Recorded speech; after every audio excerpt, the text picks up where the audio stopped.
Jacked Up Review Show. It's a Jacked Up Review Show. Jacked Up Review Show. It's a Jacked Up Review Show.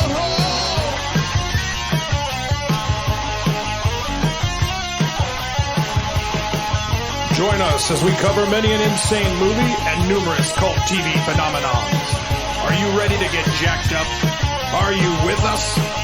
Then listen on. Listener discretion is advised. It's a Jacked Up Review Show. It's a Jacked Up Review Show. Jacked Up Review Show.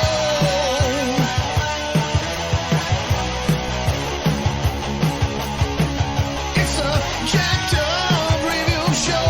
It's a Jacked Up Review Show. Jacked Up Review Show.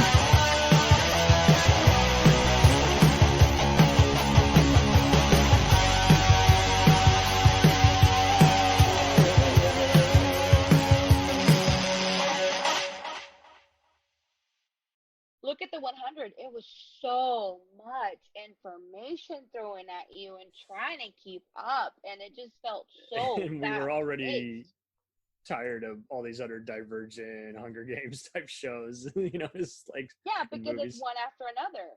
And the 100 was basically the Battle Royale 3.0. right, And the Running Man. yeah, I mean, it just kept going and kept going. And then you got that end and you're like, yeah, it's good enough. We're good. Because you're at that point where you're like, oh my God, I just want to get done. I want to get to the end of the goal and just be like, yes, we made it.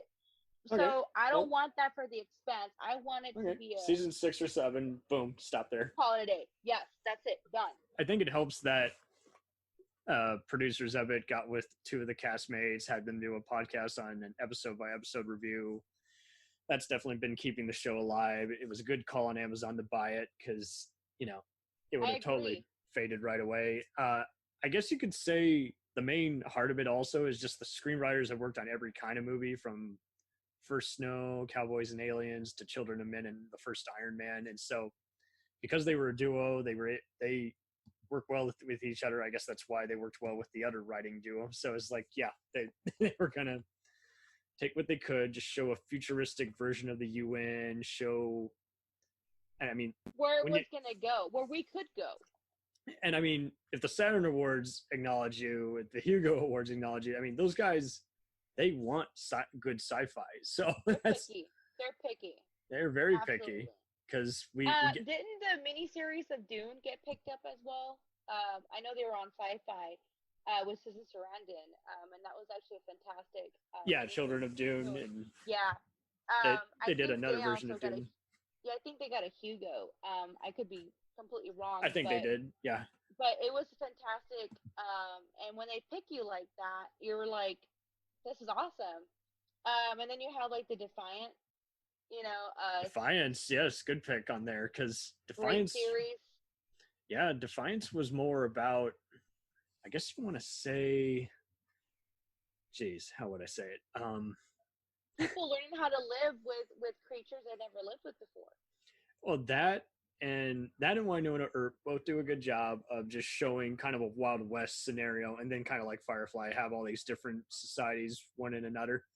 And even though the effects would kind of vary frame by frame, episode by episode, they kind of added to the camp appeal, kind of when sci-fi was going for their, original movie. And they face. did more with makeup than they did with the CGI. The makeup which was actually impressive. Absolutely. Linda I Hamilton don't guest know who starred. did, I don't know who did the I don't know who did the makeup on that, I don't but know. I want to say it was maybe Westmore because I feel Probably. Oh, did you ever see that show Face Off? Yes, and Okay, that was a so lot of fun to season watch one- that back and forth with those shows. So season 1 winner actually did help Evie, who did the makeup for Beetlejuice, did the makeup in Hunger Games. The bee stings and stuff like that. He helped out with that in Hunger Games. So I believe one of the season winners I was actually in and did some of the makeup for Defiance. I know it was one of the episodes to basically how Cool. would you do this in that kind of show? Nice. Basically a cross promotion. That's probably why it lasted 3 seasons, because they were able to, To do that. yeah, And of course, say- we have Wes Moore coming in, who did all the makeup for Star Trek. So check it out. And his daughter was the host. So it actually helped that you have Yes. that family member helping you out. But Did you see the episodes that dealt with the Farscape cast, and Brian Henson would come and weigh in and judge the yes, the Brian Henson, contestants? that was of course Gigi, because she's amazing. Gigi Edgley, for those of you who don't know, plays Shiana in Farscape, which is an Australian show. She actually helped out with the Henson shop. That was really fantastic. Well, it just showed that, everyone's so close to is like they're going to have many different responsibilities now, and it's their pride and joy, and it just reads on their faces. There is no false remedy to any of it. And well, let me tell you a little bit about Vagrant Queen. What was really interesting about that one, and just Sci-Fi just totally screwed the pooch. They made it just so apparent with the rescheduling that it was going to get canceled, and then they finally confirmed it. So then those last 5 episodes were rough, because I knew there was going to be more to that land. But as I was saying in the episode, but before we recorded this episode, is that, this and Killjoys were really good at just kind of expanding that Fifth Element kind of story line. I mean, they're not related, but they do a good job of a similar kind of just, they're basically Star Wars bounty hunters mixed in with a bunch of Blade Runner and Star Trek type corporations. And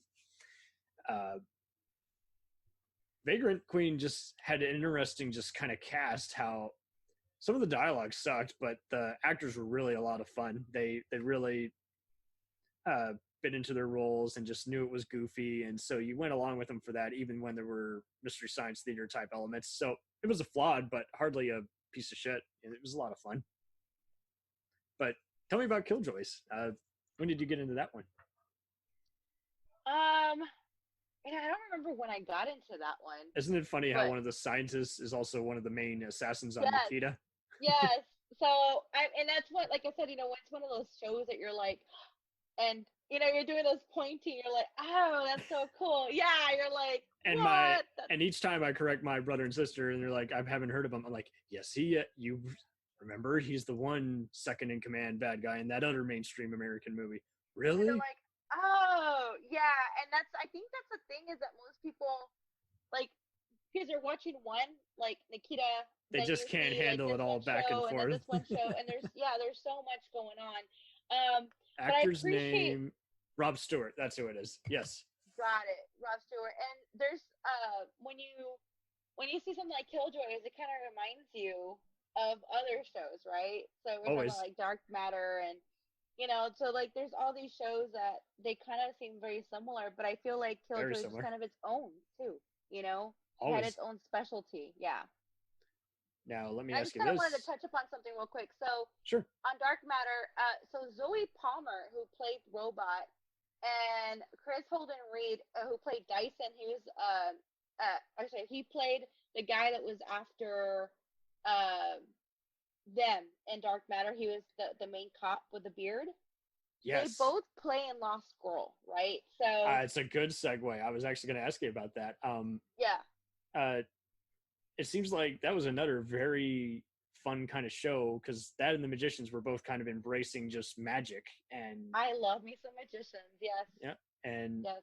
Do you feel like some people just couldn't keep up with it, or it just was the right kind of fun and just not everyone has heard of it because everyone's giving up a lot of people cable? haven't heard of Lost Girl. I know that.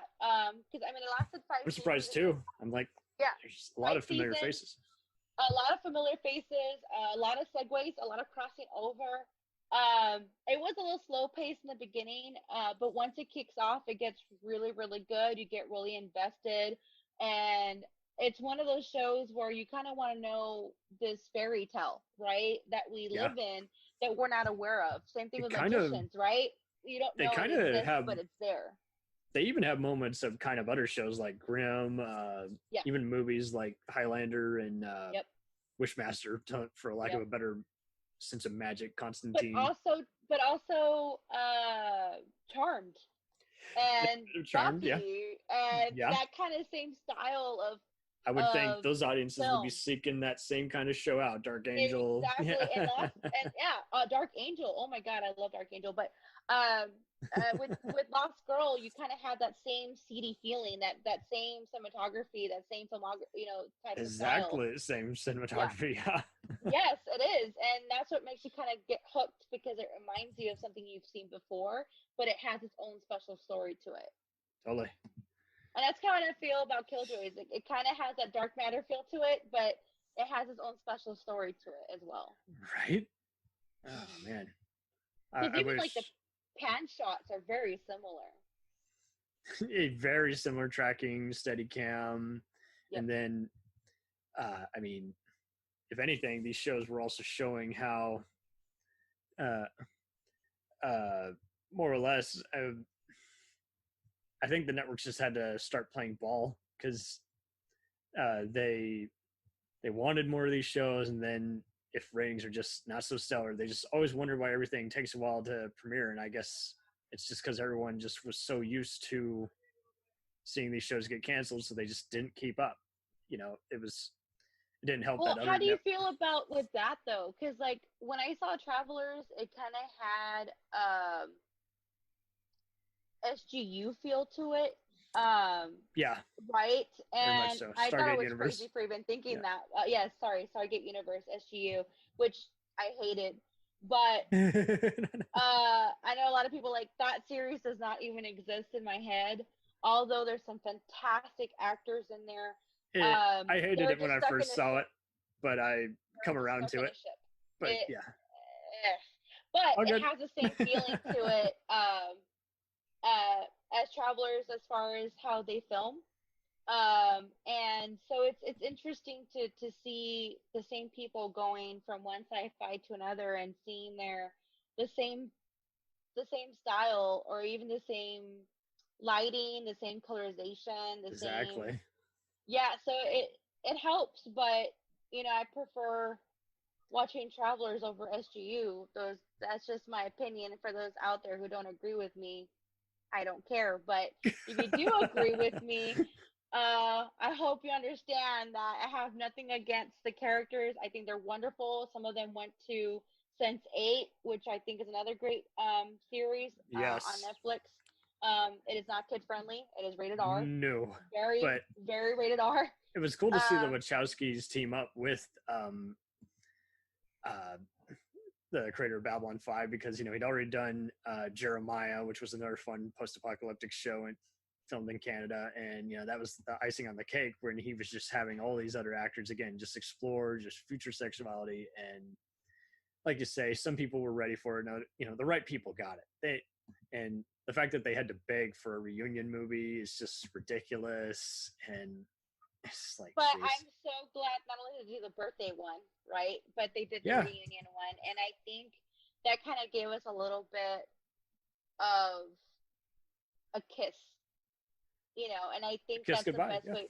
A kiss, yeah, and that's the kind of show that it was. Though it was a big kiss, and they left me wanting more. That's for sure. They're a big tease, but it was a fantastic series, and I love seeing some from SGU go there, and they went to other different shows and things like that. So, of course, there's really one big actor in there, right? That I don't know if they know who that is, but can't remember his real name. But he was in Train Spotting, and he was in Once Upon a Time.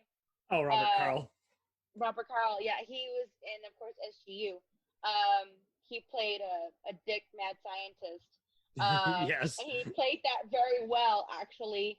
But it was I saw what they were trying to do from Atlantis to SGU, but it was not a smooth transition. They were kind of going for a darker feel like Lost or The Dark Knight, and I didn't like it when it first premiered, but when I went through the whole series again, I ended up liking it after the second episode. But it's not easy. It's a totally different vibe. It should have just been. Well, you're stuck on a ship. You can't go anywhere, and then when you do, it sucks. So no one wants to see that. They're so used to people traveling through the Stargate, and when you're stuck for a whole season trying to make it figure it out, and then second season you finally do, and you end up freaking losing half your freaking ship. I mean, and then all of a sudden you're searching for God.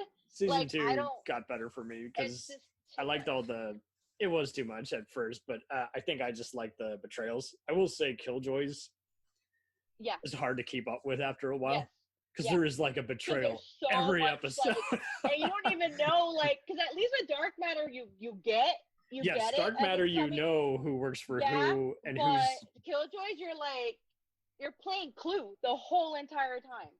Yeah, and there would be days where it's like, I'm just going to go ahead and skip over to the next 5 episodes because I know they'll finally make this all make sense. But it is also the right kind of just escapism where you don't feel like you're being told too much.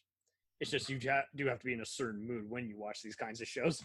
And Oh, absolutely. I mean, same thing with The Expanse. Just know that when you go and watching the show, sit down, have no distractions, and just watch. Not because it's complicated, but because there is a lot happening, and there is a lot of political, and there's a lot of information being thrown at you. And if you haven't been paying Always. attention, you're gonna get lost. That's just the truth. always, and there is no going around it, you know. And the 100 is just a big bitch fest. It's just a big. It is such a big kill fest, a big whiny fest. It's a big. Who done did it now? Who What done now? did it? I always kept going. Pues ahora qué? Like what now? You know, Okay. I just kept going like what now? Because I never knew what was gonna happen. And So it was you're always saying like, you do your best, O'Neill on Stargate. Oh, for crying out loud! yeah, that's basically crying out loud because everything was wacko because Oh, it God. was, but it's a damn good series at the same time. It just keeps leading you on, like, come on, you know, you want to keep watching this, Totally. and at the same time, we're going, oh, for crying out loud, what now? You know, and that's why when it ended, you're like, so that's what we're gonna get. Okay, we're good. I'm That's what happy. we're going. Just it's done. Yeah. I've And seen- Continuum, I was not happy with that ending, but I'm glad we got one. Right. It's as good as we get. It seems like V Wars is trying to capture a lot of what Van Helsing was doing, and I guess the acting's suffering a bit, but it's not bad. Aldous Hodge is another face who I recognize in every other WWE movie or just action film. He's like who they get. Sometimes he's in the same exact ones as Terry Chin and Roger Cross and Amanda Tapping. That's too funny. He often play. You probably recognize him as like one of the other kind of shady terrorists in a suit in Continuum Yeah. when they get to act free. It's by middle of season 2 and 3. You know he's a bigger presence. I love seeing. It was really cool seeing the recent season of A Million Little Things because I could totally tell they were filming in Toronto because every other name and face was in there. Oh, I mean, yeah, the guy from Grimm. You have what's her face from Battlestar Galactica. Yes. You have Even other Gary names from Psych. You know the dickhead police captain from Continuum. He was on there briefly as a detective who's like, I don't think you guys got a case. I'm like, okay, cool to see him play a good guy or non-anti-hero for once. And then the Asian, I can't remember the Asian chick's name. Grace Park, yeah, Boomer himself yeah, was on from there. Battlestar. The Asian guy that was in that was in another show. I mean, Yeah, Terry Chin is dating her, so I was like, hey, it's a Battlestar reunion. But yeah, so it's most pretty cool seeing these people again. And of course, I hadn't seen what's his face from Grimm in a long time, and of course now you see her and Lewis, and Superman and Lewis. So it's like, it's cool. It's super fucking cool, and it makes me so happy. Like my heart seeing people that we know and love are good actors and getting other things that are not sci-fi and are able they can act. They can actually act. Who fucking knew? But at the same time, some of the best sci-fi shows have some amazing fucking acting. And very amazing. In Continuum, when you first see it, she's kind of awkward because I don't know if that's her or her character, but it becomes from this unsure confidence to an actual confidence as the season keeps going. I don't know if you noticed that or not, I do. There's always going to be moments where it's like, yeah, the hair and makeup was different if you're really looking for it. Not just the hair and makeup, but the acting. Like I felt like she was very unsure of herself, and she was just acting like a badass to where she actually became a badass. I'll take that because you eventually, the lid's gonna fall off and you're gonna be like, okay. Yeah, and in the beginning, it's very interesting how it started, and I'm actually looking up the cast right now because the guy who played Julian, right? He was in 100, Murphy the Roach. Yes. But the older Edward, Edward, Kagami, basically, who he was looking up to, was Tony Amendola, who was fantastic in Once Upon a Time as Geppetto. And he was also Braytek in SG-1. Okay. Yeah, he's the one that taught, Teal'c everything. He was Braytek, he was good his actor. master. Very fantastic actor. And of course, William B. Davis, who played Alec as older Alec. Well, always know him as Cigarette Man and the Children X-Files. of the Gods, and he was X-Files. So fantastic acting and fantastic actor. Sherry Chen's in it. Ryan Robbins is fantastic. Oh, I have such I'd already crush known him on Atlantis, but then seeing him on Falling Skies, and there was he and like two other guys I noticed were doing a lot of acting and stunt work, and then they were you see them then later on Continuum as the terrorists turned allies, and it's like that's a cool and then you have Stephen Lobo, who played Kellogg, who actually came on Arrow in the Crisis Infinite crossover. So I was cracking up. My sister's like, "What?" I'm like, "He's the shady businessman who decides to live in the past timeline." I'm like, Kellogg, what are you doing here? He is the right kind of mischief maker, and I mean, yes. I even see a bunch of Canadian faces on Schitt's Creek, and I always guffaw. I'm like, because some of them have even been on other shows like Blind Spot, as well as American shows like CSI and 24, and it's like they have good agents. That is for sure. A lot of them started out on Highlander. In it though, I was actually kind of mad because I hated her in SGU. And sorry, Jennifer Spence, nothing against you, but that just meant that you played your character really well. Her character kind of became kind of sleeping around with everybody. She was like stabbing everybody, and she and like three other people were kind of always problem childs. There was the overgrown geek who I was just like, shut up, dude, just solve the puzzle. But then I grew to like Jen on Continuum because there she was a hacker who was the source of comic relief. Yeah, but then she like did what she usually does. Fucked up. Fuck with people, and then she gets maybe she's getting typecast. She really is, because this is like 2 times. Come on, girl, you know you can do better than that. You're really good. You can do better. Really Alexa Doige is amazing.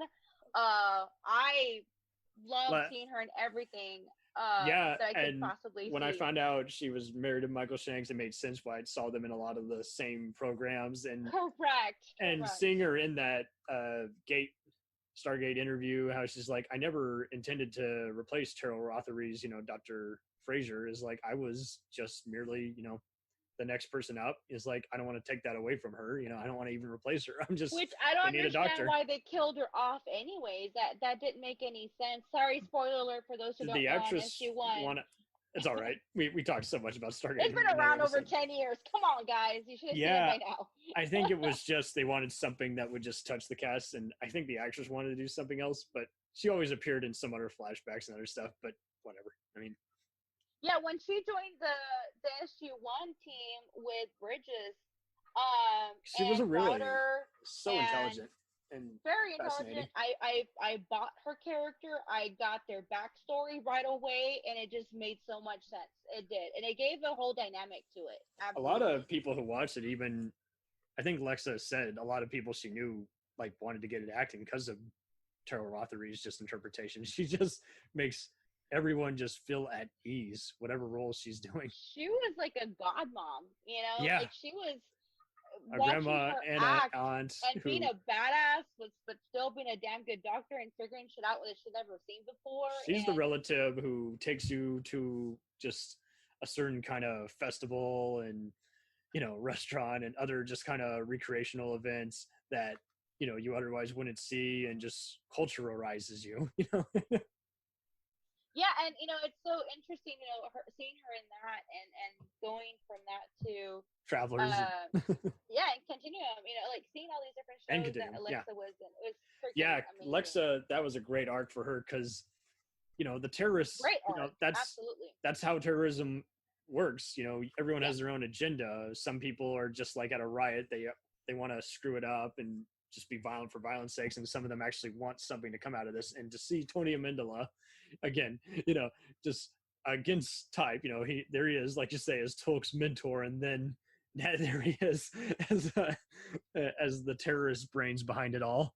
And then that was just icing on the cake. And then Lexa just comes in and she pretty much uses Roger Cross's character and then says, and by the way, I got a totally different agenda. Everyone else is wanting to do this. I want to do it this way and be done with the timeline and go back. And then it starts a whole faction, which actually 3 different categories. Yeah. And that's what war is, as we know in real life. These factions start because everyone has their own end game. And Kagami, Tony Amendola, like he was such a great,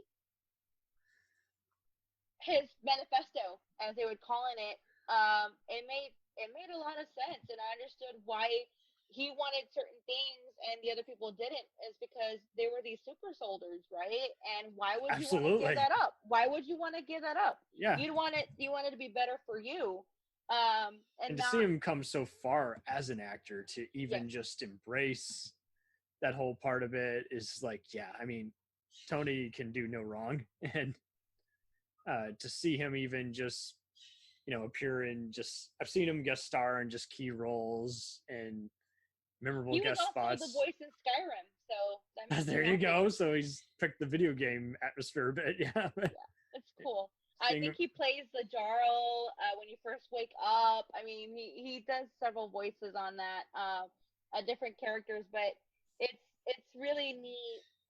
I mean, Claudia Black is also in Destiny, but I just think it's wonderful, like hearing them do other stuff besides their usual, so it's exciting. Yeah, playing a video game and you get to hear their voice and you're like, what? That's so cool, Oh, he's in a very cool episode of The Practice as well as The West Wing, and so then, like you say, to see him do the voiceover video game route and then star in these 2 key shows is like, well, even as Once Upon a Time, even though it wasn't a steady part, but he played Geppetto, he played Pinocchio's father, and he did a really good job with that. And of course, some of those characters kind of go into magicians, but it's wonderful to see, being able to be so vast and so seasoned that you can basically just do whatever and be like amazing in everything. Absolutely. He's been in a bunch of movies, but the most you'll probably recognize him from is probably Zorro, Annabelle, and Blow with Johnny Depp. But yeah, that's it. For the most part, you're going to remember all these various recurring and guest spot episodes. And Blow was amazing too. So it's a great film. Rated R, not kid friendly, so I do not recommend it. You watch it. It's not a family movie. It's from the name of the show is about cocaine, or the movie, so Blow. But it's a fantastic film, and going back to Continuum and seeing all these characters build with what they're wanting to do and doing the back and forth with the future and the past and the present, that's all really well done. Those transitions were really well done, and you could actually follow them really well. There was no confusion, and I think the way it ended was how it should have ended. I wish they wouldn't have rushed it. I understand why they did, but I'm glad that they ended it on a good note, and it didn't go, really? You went with that? Or wait, you didn't finish, come back. So it's definitely a tricky process, and same thing with Travelers, makes me kind of sad where it went. And again, it's a whole traveling back and forth. Yeah. But it's a damn good series too. Eric McCormick is amazing. We forgive you. And totally playing against cat type is like, wow.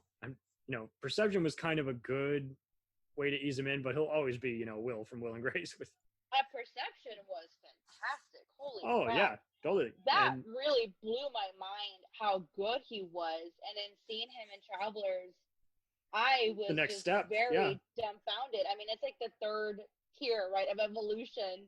and that's for how I him, was but with Yeah. Deborah Messing too, because it's like Yeah. everyone just seems to just say, "Oh yeah, Grace." And it's like, but shit, these actors, if you can really give them a good formula, is like they'll really will work it out. And I think that's just it. No one was giving them a chance because they had been on a bunch of other canceled shows that weren't as good. And it's like, yeah, but you know, you take what you can pick and choose, and you don't. It doesn't always land well, but But these it doesn't ones, help either with Will and Grace. You know, he yeah, they're played so this- good in that. So Yeah, and so how do you go from that to Perception, or how do you go from that to Travelers? Because it's three different people.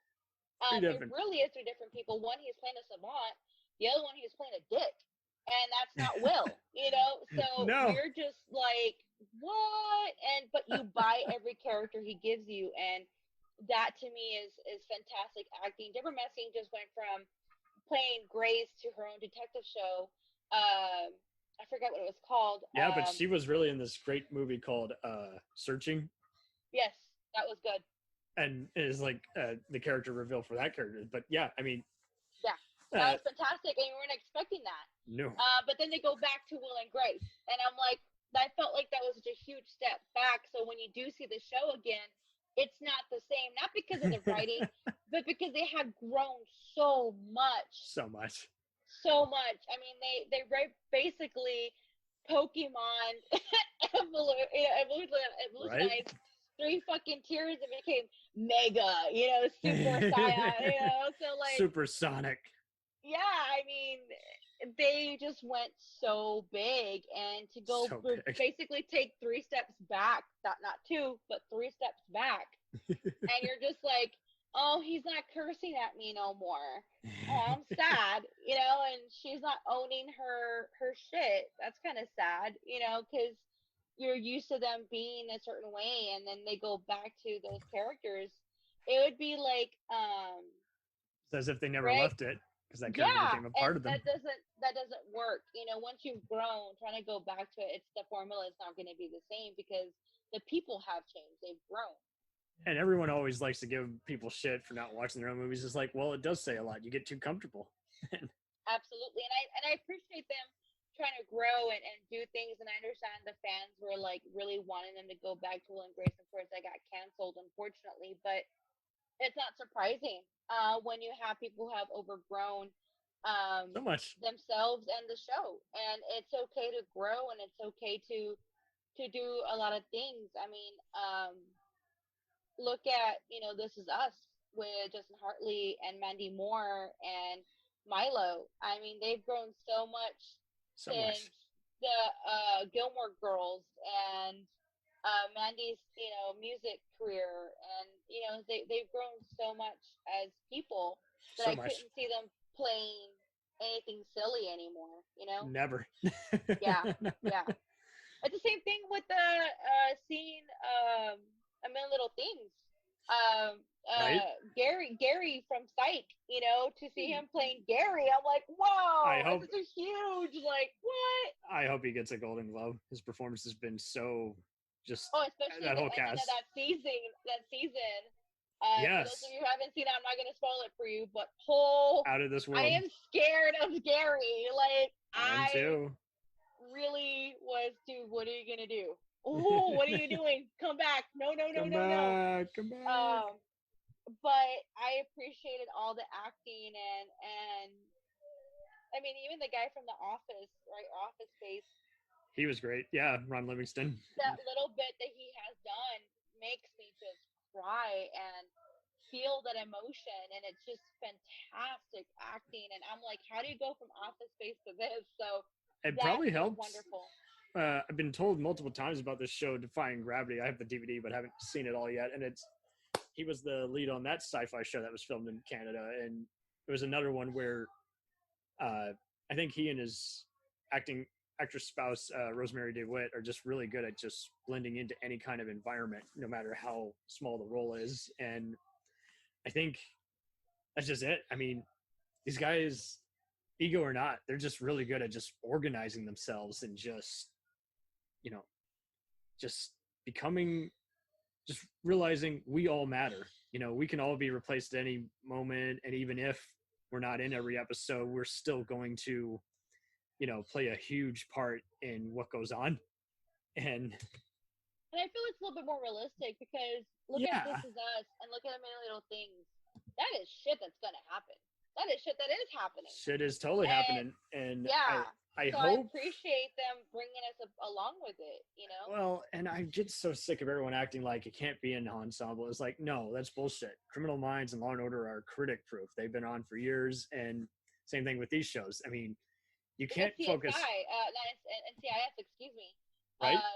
Yeah, I mean, they might remove one or two people, but it's still the same. People can say, I won't ever watch it. It's like, yeah, but the minute you hear they're coming back, you're going to watch it and then say, you know what? That was a good episode. I should watch the rest of the thing. It's like, and then you're going to be glued. So, yeah. I mean, This Is Us and A Million Little Things, the writing has been phenomenal, and the acting, these guys are all seasoned actors, and even the kids playing are fantastic actors, and they really blow such good actors.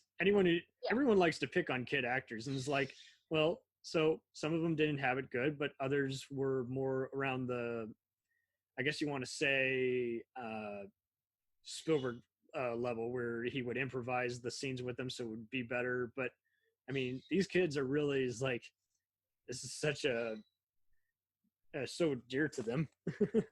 Yeah, absolutely. And it's okay to kind of get attached to these shows, because we all do. We get very attached to our shows, and we kind of live vicariously through them.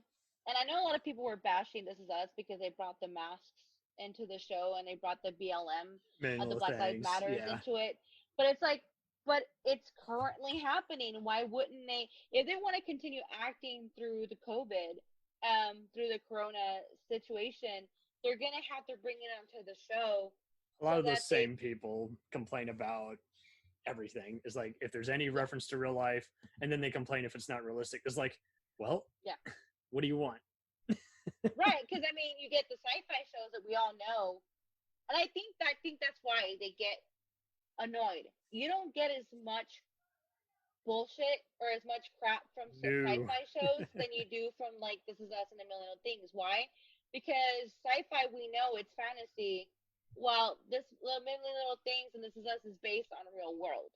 So I think you're gonna get more crap from people and more feedback, may I say. I'm not saying they're not going to do that for sci-fi, because you have a lot of goobers out there that are going to, you know, tear it apart, you know, but they're not going to be as critical as they are with a series like This Is Us and A Million Little Things. Totally agree.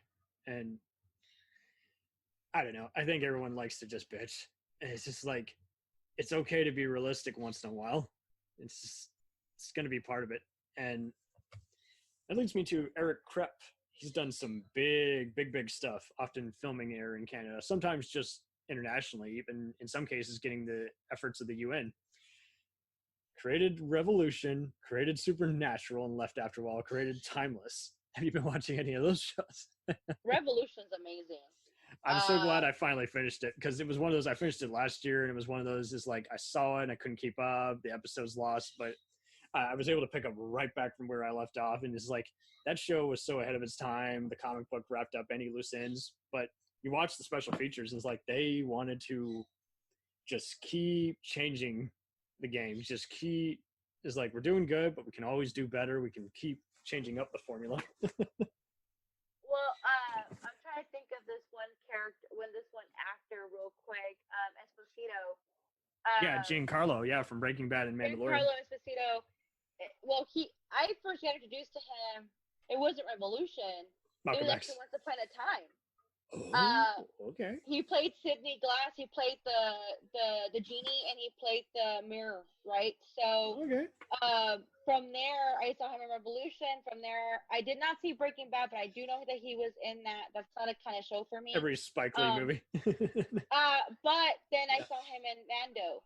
or Mandalorian for those of you out there. So, so I've been following Giancarlo for a very long time, and Everyone's seen him without realizing they've seen him.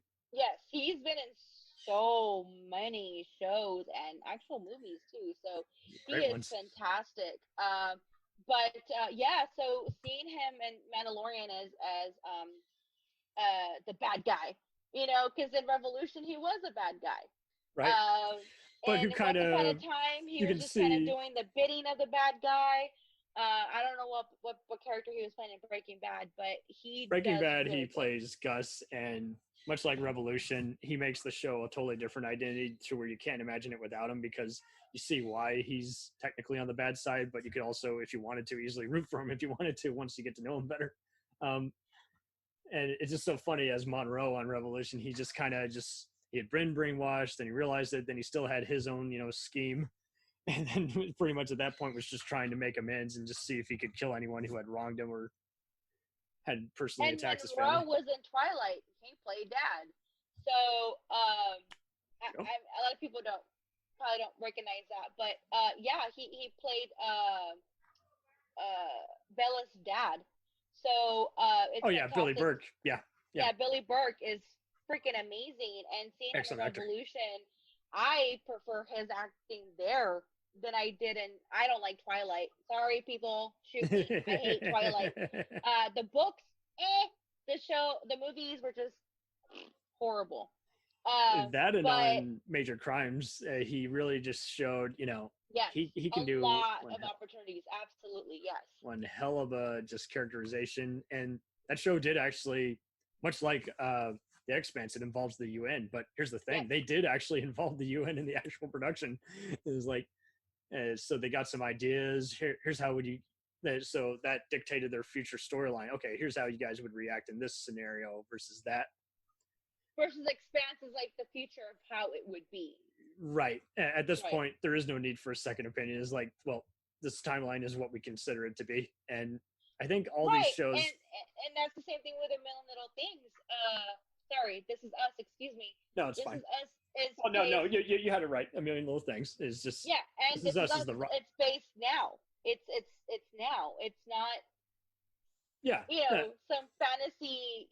This is all in our timeline. Yes, you do see the future, and This Is Us, and you do see the past. A Million Little Things. You kind of see a little bit of both.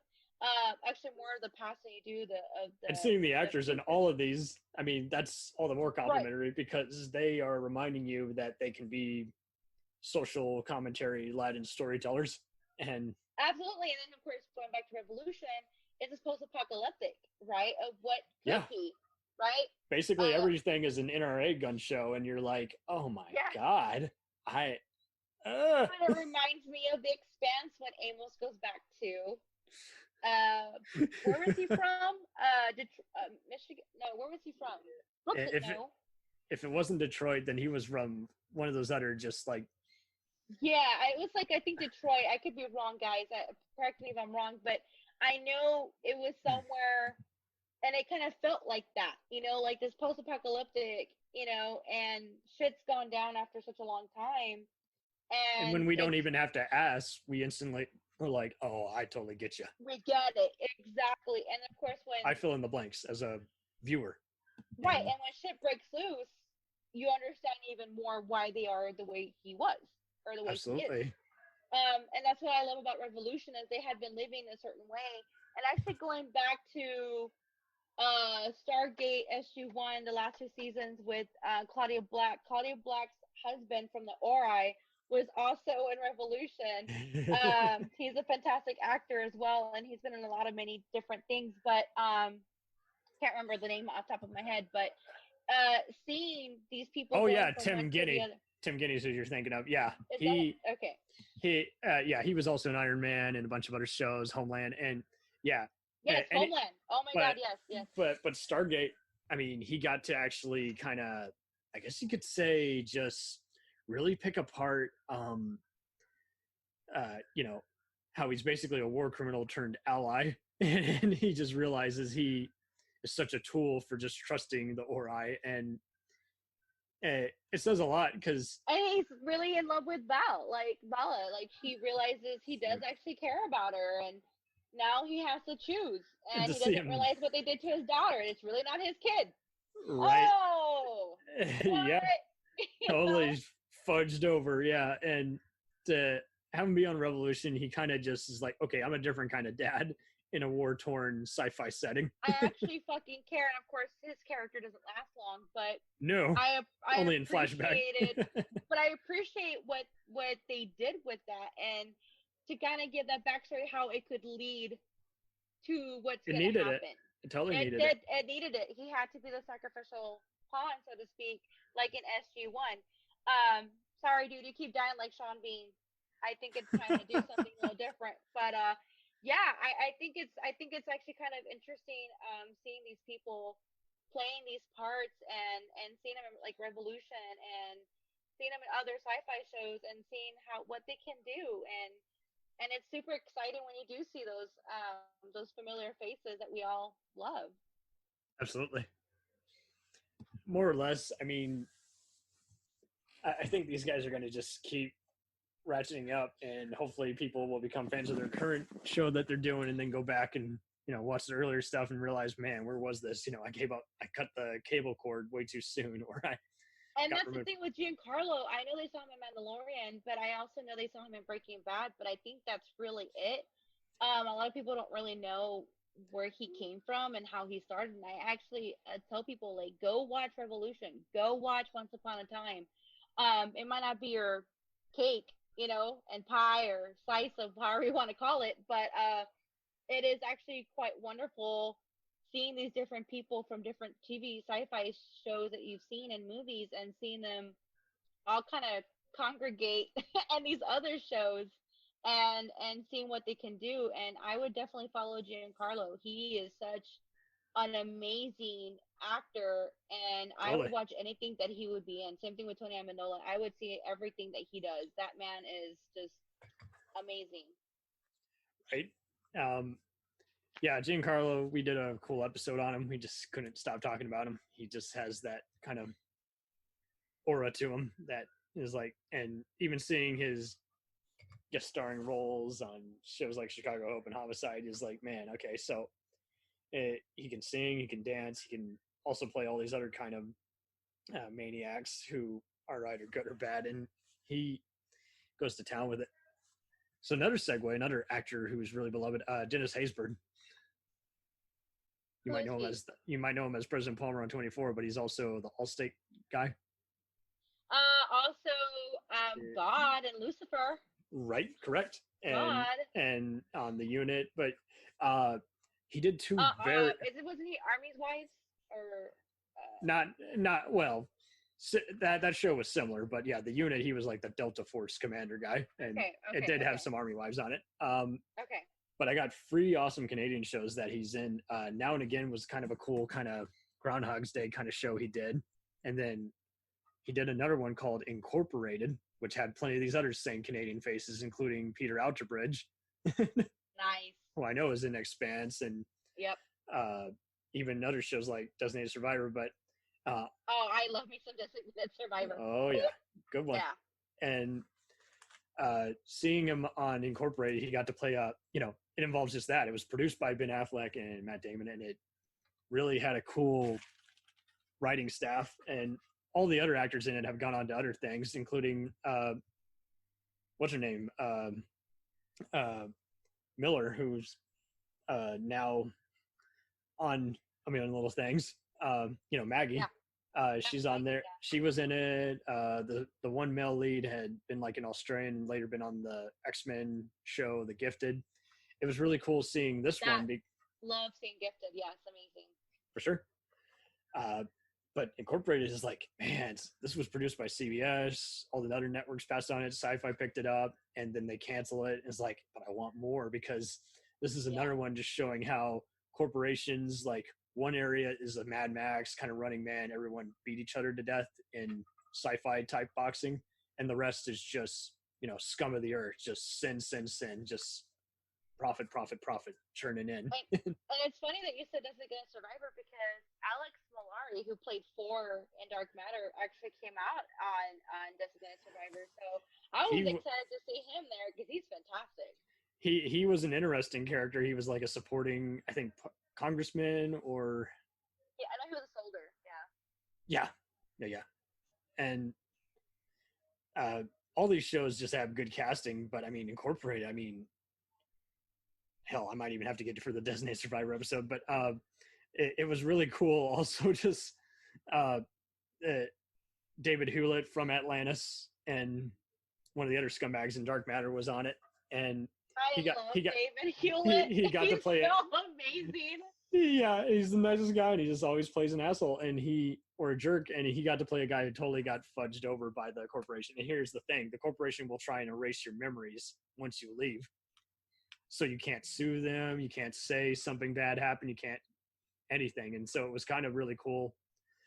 And the Allstate guy, I mean, Dennis, he really got to even characterize it even more, saying he's an unwilling soldier, but he has to eventually be the guy who takes out the trash. And it pretty much, it was really cool just seeing a future expose on how we're kind of just eating each other alive. Just everybody is at each other's throat. There are no real friends left. No, absolutely. I mean, that's pretty much reality. Same thing with like Designated Survivor. I mean, this poor guy gets dumped into this, and everyone's just really trying really hard for him to fail. And he's like, I'm not gonna. I'm not gonna be your fall guy. I'm not gonna be your pawn. I'm not gonna be, compromise. Impossible. Right. And I mean, of course, it's Sutherland. So I mean, he's fantastic. Yes. 24, Lost Boys. For those of you who don't know, he's amazing. And so seeing him as there's another TV show called Touched. I'm glad you brought that up. I was actually going to bring that up since we brought up He Office. is fantastic in that, and the kid who plays the kid was amazing. He's actually plays Bruce Wayne in Gotham, the TV show. Yeah, very true. He's gone on to so many great things. And you mentioned Alphas earlier. Yeah. There were so many other shows like that on the air at the same time. Awake was one of them. That was decent. Then there was another one. I forget the name will come to me in a way. It was produced by Alfonso Cuarón, but it seems like everybody had to be kind of like Heroes. Has Heroes aged pretty well, or is it kind of another one where it's like good idea but not the best execution? I actually enjoyed Heroes. Milo was fantastic in that. And the guy who played Maxwell Lord in Superman and Supergirl was in it as well. He was fantastic. I can't remember these people's names, so y'all are going to have to apologize to me. But if you know these characters, you'll understand. Made stars out of Hayden Panettiere and Hayden Panettiere was in there. Yeah, and Zachary Quinto, who played he was in he's the main bad guy. Yeah, he played Spock later. Yeah, he played Spock. He played the current Spock.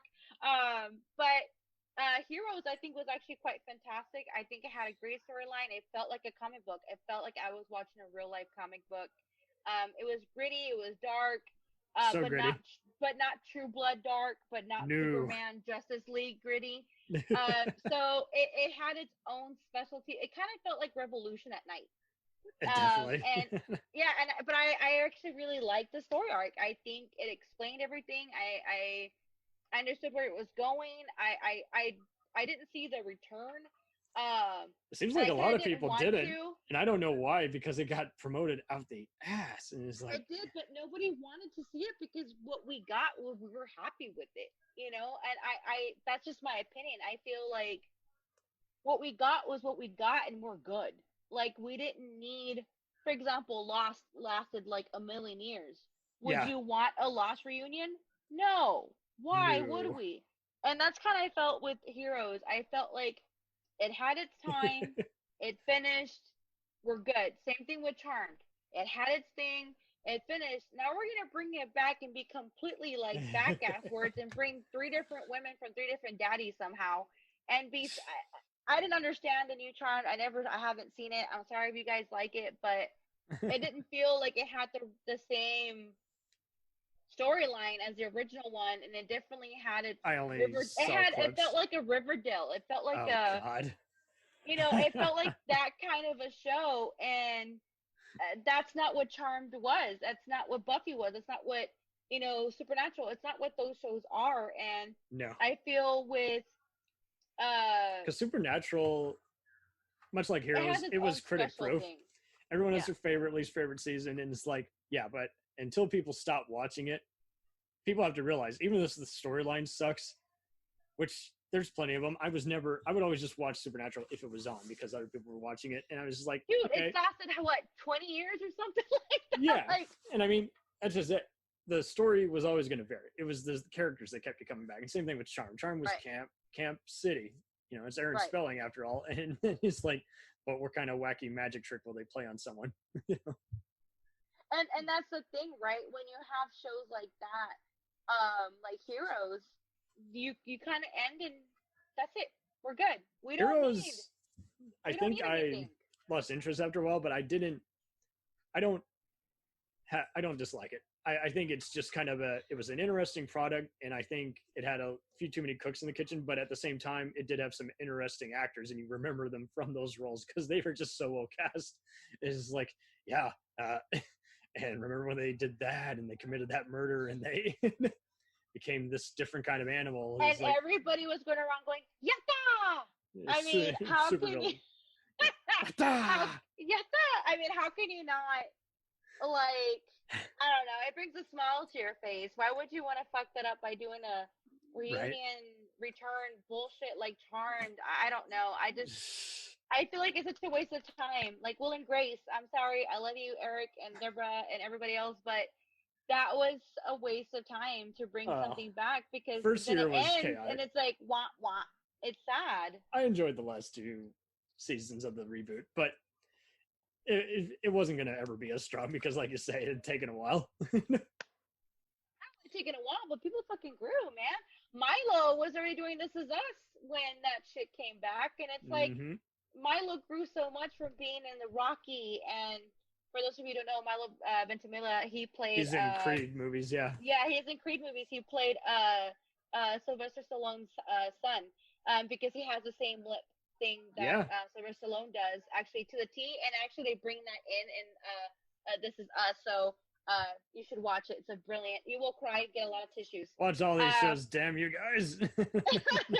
And I know we're kind of going all over the place, but it's because it's so exciting to see these different people grow and seeing different shows that they're in, and you're just following their careers, kind of going like, I know I'm giving you money, but I want to keep watching and give me more, especially right now with COVID that a lot of people are stuck at home. If you haven't seen Dark Matter, if you haven't seen Expanse, if you haven't seen This Is Us, Million Little Things, Sanctuary, Stargate, SG1, don't watch SGU. Charmed, the Watch original, everything Canada has to offer you if you're Just tired watch of the recent them. American It's stuff. Travelers. I mean, go look them up. Continuum. Unfortunately, if you want to watch them, you do have to buy them online on Prime. It's like $16 or something. How much do the but DVDs cost? They're $16 a season if you buy them online. But I'm pretty sure you can Wait for it to get them come to half price. TV. You can I went to Tubi, Vudu. Actually, that's how I found them online. Was on Vudu for sale for $17 a season, or $16 a season. It's expensive. It's like $2 an episode. I do not recommend. But I do recommend you go to a half price bookstore or CD Exchange or something like that. It was produced continually, so, and I light up whenever I see the actor Eric Knudsen because I was watching Jericho from the start. It was like, oh, but he was the kid and turned future genius / future madman who may or may not be prevented, and to see them both on Killjoys, and it makes you go, oh, yeah. It makes you super happy, and the acting is phenomenal. Yes.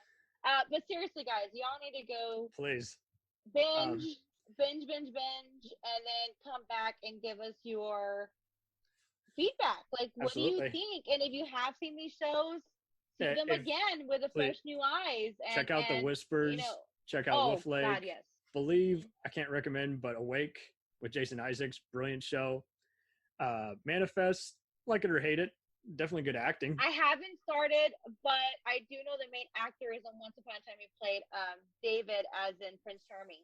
But Yes, he's there. he's a The- fantastic actor too, so it's kind of cool seeing him in something Saw different. the in between. That was definitely a letdown.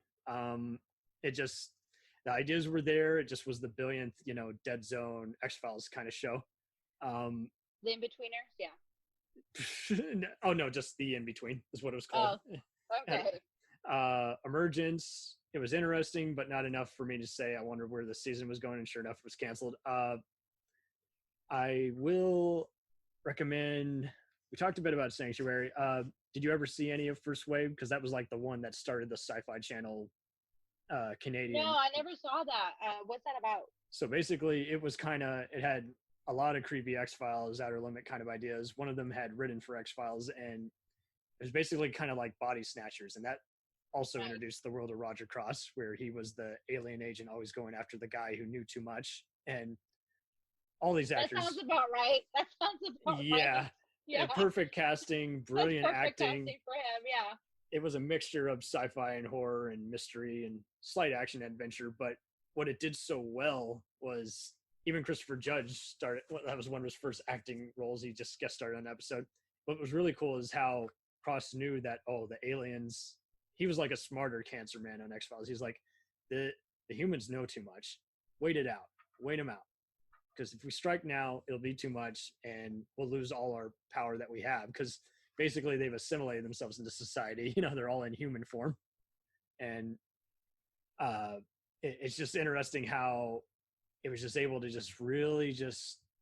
You can watch the whole thing on YouTube. Thank God, and Nice. and they totally fucked it over. It's like only like the first 1 and 2 seasons are like on DVD, and just they're so expensive you don't want to buy them. So just watch the whole thing on YouTube and just be blown away by. Hey, I definitely will. And for those of you who don't know, he said Chris Judge. That's Christopher Judge. He played Teal'c in SG-1 and did 3 movies, which was Continuum, Arc of Truth. Actually, Arc of Truth, Stargate Continuum, and Children of God. yeah. These are all SG-1s, and then after that, he basically did a bit of Video producing game and acting. directing and video game acting. He did Chronos And he won a video game award. Yeah. and he did get a video game award. He played God of War. So I mean, he's been around for a hot minute. But yeah, I mean that's exciting to know that that he did a cameo there, or at least a short bit. Because I mean, honestly, all I ever knew him for was Teal'c, in SG-1. Yeah. So it'd be kind of cool to see him do something a little bit different that's not what we know him for, or even God of War, and Absolutely. yeah, he was the one that came up with a boy, that was definitely him. Boy, that was all him, which makes me kind of happy, very giddy when I play it, because I'm like, hi, You're playing as him. Yeah. I'm playing as him, like that's so cool. And the 90s kept getting even trickier, because then there was another show that was commonly filmed there that was a UPN favorite back in the day. Remember UPN? I think we all miss it. Which was UPN? Which was that? No, the channel UPN. Oh, the channel UPN? I don't think so. That's what formed into the CW. It was oh, with the WB. Okay. But it had all right. those shows like Veronica Mars and Star Trek. Veronica Mars. Yeah, there you oh, go. Wow. And they did a few cool ones like Wolf Lake, which had Lou Diamond Phillips and Graham Greene, and the then unknown Mary Elizabeth Winstead. But one that I really recommended was The Sentinel, which was just basically this guy with supernatural senses. And it was just a that buddy. Was good. The Signal had 2 seasons on it. And 4 seasons. Sentinel. Did it have 4 seasons? Season 3 was pretty short, and then they took it off the air for a while. And this was back in the day when people could send fan mail and get a show renewed. And much like Babylon 5, they got it for a 4th season and just wrapped it all up. All right, that'll have to go finish it then, because I was like, "There's more." It was crazy. I only saw the 2 seasons that came out, and that's pretty much it. Because it was like that was fantastic, though. It was an action movie in one giant just setting, and the show. If you watch it now, the slow motion is very dated, but you understand what they were going for. It was just a fun. Everyone was doing it that way back then. And it's a really good good show. I mean, there's so much in there and so much great storyline, and the writing is fantastic. And I mean, knowing they how wrote for it comic started books, so it Yeah. was their own original comic book forum. Is like, before okay, everybody else kind of picked it up on that, the so they're kind of like captain. they started that. Yeah, I mean, and he grew as himself. He had his own love interest, so he was kind of like Highlander. And then Yeah. the geekster was the perfect form of comedic relief. The captain was always just saying, telling his superiors, "Let me handle it. I know this guy, you know." And this time we're going on vacation. I swear, if we get kidnapped by another robber or a terrorist, then I am just giving up my vacation pay. I'm done. I'm Yeah. done. Yeah. What did you think of? I don't think this was, of course, a Canadian or anything like that, but I believe it was called the Commish with Tony. Kamish, yeah, good Yeah. example. It kind of felt like that, you know, and Totally. I appreciate writing like that, absolutely. Yeah, I mean, Kamish just was. I mean, that was everyone seems to think the show was Chiklis's wedge into here. Is like, no, Kamish was for most people because And then you became the Shield, and I preferred him in the Commish. I think Right. it was fantastic. I think that was him. It wasn't even character writing. It was just him being himself. Like I It really felt was. it was just supernatural for him. Now the TV show is supernatural, but it was super natural for him to play that part. Well, and the show, everyone calls it cop show. It was really just a comedy. Yeah. Much like Barney Miller, that happened to have cops in it. And Roger Cross also started his. I know. That's why I brought and it you up. can't find any photos, not even on his main site. I'm like, damn it. But he's in there. I know he Even is. Will himself, Eric McCormick, appears in like 2 different episodes, and he jokes how he considered that a key part of his growth as an actor because he had to be on everyone's game. You know, all and the everybody male was already here, and he was still like here. All the male and female leads were growing as actors and already made it, and he had to say, okay, you know, I'm the guest star, I got to stand out. How do I stand out in a scene when I got just only X amount of dialogue versus relation to the main mystery plot? And like you say, I think we learned to just kind of appreciate a lot of these kind of, how do you say it, we pretty much just summed it all up. We got a sense of where these shows would go and where they came from, and just as proud of where they're from. Yeah, absolutely. No hiding locations. I mean, you got that in an average Highlander episode. You know, that was a part French co-production, so you got a bunch of the French Canadian influence in there. So it's just. Well, I mean, something with Dark Matter, right? When Dark Matter, my favorite episode is when he only speaks French. Oui. Yeah. And she's, of course, and then they start singing a song in French, and they're playing the ukulele. That makes me so happy. I mean, you can see my face just light up. It makes me so happy hearing what he really sounds like. I mean, people shouldn't be afraid to say where they're from. Yeah. Yeah, and you know, I'm just picturing them playing the ukulele and singing and playing spoons and shit. And that was such a fun episode. I kind of felt like they knew it was gonna end, and they were like, "Fuck it, we're gonna have fun with it." And especially when the Asian American guy comes into the focus, and then they kind of added a Japanese kind of dynasty to it. Yeah, you know? Which was fucking brilliant. To bring that dynasty in and having these different cultures in it. I could totally see a planet being like that in the future, where it's like these. I mean, and these corporations running everything. Yeah, that's exactly what all the American ones are. Is like money, goes around, comes around, no personal identity because money, and yeah, it's not too far-fetched. That's why with Expanse, these guys never sold out. They are their own colony, their own kingdom, and they have even a big. They're taking even these bounties personally when they start hunting some of his friends, and he has to choose: do I use them to fight my cause, or am I actually loyal to them? It's like you need that. Because if they're all just selfish, working for themselves, then it gets old fast. You're like, why do I care? Think of Expanse too with the Belchers, right? The Belchers were perfect, like you say. They're it's their like own society. They're their own kingdom, and they hunt whoever they please. They pirates. They get money wherever they can. They're scavengers, kind of like Firefly. Yes. So they're gonna do what they have to do to survive, and they don't care. Like Firefly, we don't care how much what it is, as long as it gets, as long as it's a job, we get paid and we It's go. a job.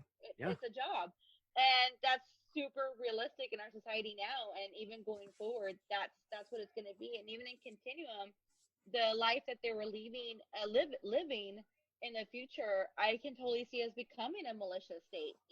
So Right. it's not surprising. That they're basing these off of things that I can totally see happening in the future. Totally. So which of these shows that we did mention, like especially with Touch and Revolution, what would season 3 of those look like? I know Revolution wrapped up a comic book, but do you think it could have gone on for like 3 more seasons? Because I know Touch definitely had some momentum and it just wasn't getting as many ratings. It seemed like everyone just wanted Kiefer to go back and play Jack Bauer for the bit of time. I'm like, no, see, this is more fun. I love seeing him play a father role. And Maria Bello, from who had guest starred on Come-ish and, ER. She was in there. And of course, this kid who played Bruce Wayne in Gotham, that was his first, I think that was his first gig, maybe his second one. His eyes just say so much. It does. His acting, playing that child with on the spectrum he speaks, but fantastic. only in narration. Yeah. I mean, it literally is narration and numbers, and right.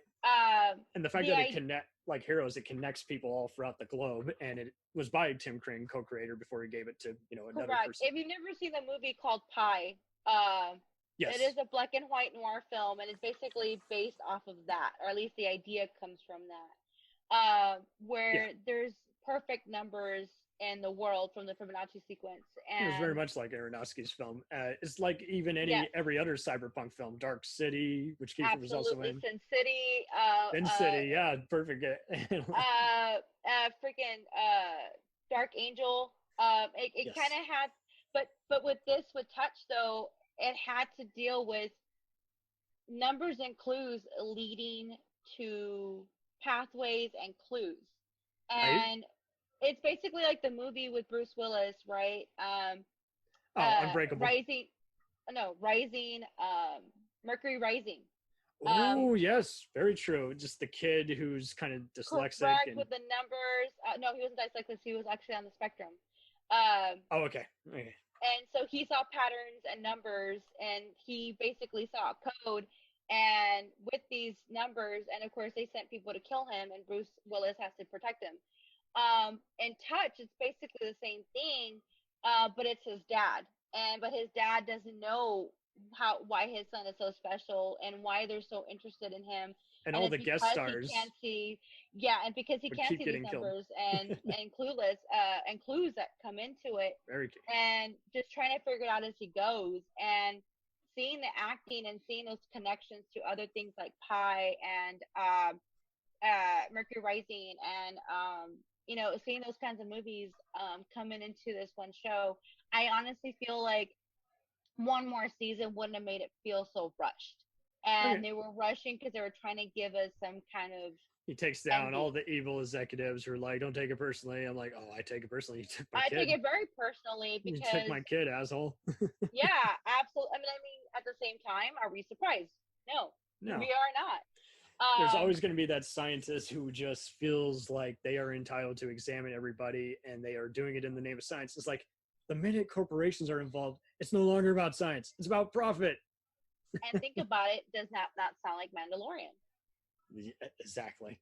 Experimenting on the alien, the cute little alien who the child who has powers. Let's see what he can do. We still see reports it's the same concept. It's the same theory, just done in a different way. And every show that sci-fi or even realistically based off of our timeline, like This Is Us and Million Little Things, they're gonna have a lot of similarities because Touched was based on the real world. Same thing with Bruce Willis's film and some of the other shows that we mentioned. But then you have that sci-fi, feel to it. Very good.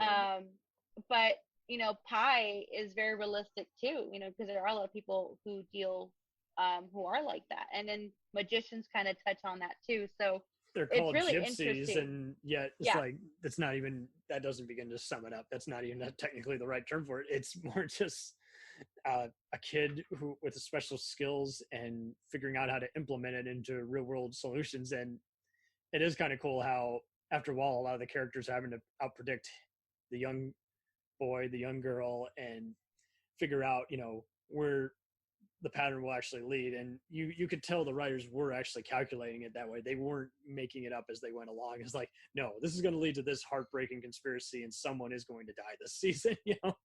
Absolutely. And I feel like the way it was wrapped up, I feel like, one more season would have helped it not be so rushed to get to that ending. It was good for what it was. It was going to end. It was going to end in heartbreak. Like, we knew that. But I felt it was really rushed to get to that point because it was ending. They get forced to do a lot of rewrites. Not just forced, but the pushing to get to the facility. It was really well written, but I feel that there was a lot of key components that were missing. And I feel that one more season would have helped to get to that point. It kind of did help that they made him character build. Character build. It did at least help that one of the main characters, who, Maria Bella's character's death was just so tragic. It's like, so then having the police kind of just look the other way and say, you have 24 hours until, I come for your arrest. So make sure you lead us to the bad guys who set you up. Which is crazy. But they had to write it like that to get to that point. Right. So, I mean, kudos on them for basically pulling something out of their ass. Their way out of that. Yeah. But, I mean, definitely kudos. But at the same time, we need more. One more season would have helped out. I mean, don't get me started on Almost Human. Don't even get me started because that show pisses me off how it ended. For a year, my mother and I would look up the TV guide, see if there was a new episode set to air, and of course, every time is like, nope, it's done, because most people weren't gonna still have it. I'm actually surprised how many people actually know about that one, and at the same time, like, I'm glad you guys know about that because that show was really just extravagant. So as you guys can see, I kind of know my way around a few shows and a few movies. You're rocking it tonight. There's only like a couple that I'm like, no, I don't know what that is. Tell me more about that. But when it comes to like all these different series that we're mentioning it because they are fantastic. And of course, you see a lot of the actors from one to the other. Because some are just a decent time killer, like Witchblade on TNT, Painkiller Jane on Sci-Fi, and then to see the ones, again, the other ones we've been talking more about just touched us more personally because it's like, okay, dude, it's not just a stupid beat 'em up. Touch made me fucking cry. Like, I felt for that kid. I felt for the dad. I felt for everyone. That family. I wanted to. Abram. I wanted to know was what scientist was going to be more evil. What, what other just predicament was to it, and just every intro episode begins so beautifully with the jellyfish and under nature, and it's like, okay, so again, this is all interconnected. I mean, it was so popular. And the narration, and then the revolution. I mean, they even did a spin-off of it called Daybreak for the web. Yes, just for them, because it was just so. Guys, if you have not seen Touch, holy crap. Just go see it. I highly recommend if you like Sutherland from Designated Survivor and Jack Bauer and 24. Maria Bello, everybody else. Lost Boys. Danny Glover. It's just, oh my God, Danny Glover. Yes, amazing. Keith David was in a heartbreaking guest spot where he reveals to him and his journalist friend and is like a key component, and then he has to actually kill the assassin that's been brainwashed to go after him. And see, that's it. The assassins, you never knew if they were. That's kind of where it had a cool. It's like this was deeper than X-Men wishes it was, because it's like these guys are all engineered, or we're not even just out there like they're Frankenstein. Just more okay. They have an ability. Sleeper Cell. It was like Sleeper Cell. Yeah. Sleeper Cell is a good contrast to that, because I mean, just like Almost Human would take apart is like, I'm a robot and a cop, and I take this all very personally based on how you're addressing me. Is like, hey, I'm an abnormal kid, and I can just give you the long face. I don't have to tell you what I'm thinking for you to know you have gone too far and you're not even talking to me like a real person anymore. Oh, and I mean, I appreciated his acting. Of course, seeing him in Gotham, I already had a whole appreciation for him because I saw that show. Right. It's the same thing with Once Upon a Time, Henry. He actually did a season of Mad Men. And Yes. then he got the position at Once Upon a Time, and so he went to go do that instead because more money, more kid friendly. And then they replaced him with another child actor. But he was fantastic also Once Do Upon you a Time. wish it could have crossed over into alphas? Oh my God, it could have That or easily have Heroes? done it. All three of those I like to think are in the same universe. Heroes, alphas, Because gifted. alphas, again, I mean, I find both those and Revolution's second seasons to be even better, even though they have to end them abruptly. But yeah, alphas is like, you could tell, what's his name, Zach Penn, who had worked on plenty of other shows, he was just fed up. He's like, fuck you, you're not getting an ending because I put my trust in you and you guys fudged it over. And it's like, to have Malik Yoba in both that and Revolution, all the actors really just, even when the show was taking a while to get going in parts of season one, is like, killed yeah, it's just like it. they knew where it all went. And I won't spoil it, but to even find out which key component of the whole team was the traitor all along and was going to betray them all to this mutant terrorist cause is like, oh boy. And that's why I say gifted, heroes, alphas, all three could totally be like that symphony, that beautiful connection. And I think that would have been like stuff we wish was in the same universe, but isn't. Sentinel should be in the same universe. Perfect and beautiful, and it would have made that makes sense. Just made us want to actually tune into these shows because it's like, okay, there's momentum going. There's, where is it going? Come there on, was baby. that You got this. John Doe show, and it was the same kind of deal. And it's like, yeah, these guys get us. Speaking of John Doe, what did y'all think of Blind Spot? Oh, Blind Spot? Okay, so I was loyal to it, then I saw the season 3 premiere, and it lost me. The dialogue was just so bad, and then hearing those rumors how Jamie and Sullivan Stapleton was a hothead, just being a total asshole to everybody, I was just like, yeah, go figure. It's just... Well, I mean, because she's wonderful in Thor, right? She plays... I'm hit and miss on the Marvel stuff, but she is a good actress, and yeah, she's wonderful. I mean, she really is. So seeing her to go from that to Blind Spot was like really interesting. You don't see her again until she comes out in Loki. Surprise. It's actually quite wonderful seeing her in that, and it did kind of get a little interesting, weird. But then towards the end, it actually got really good.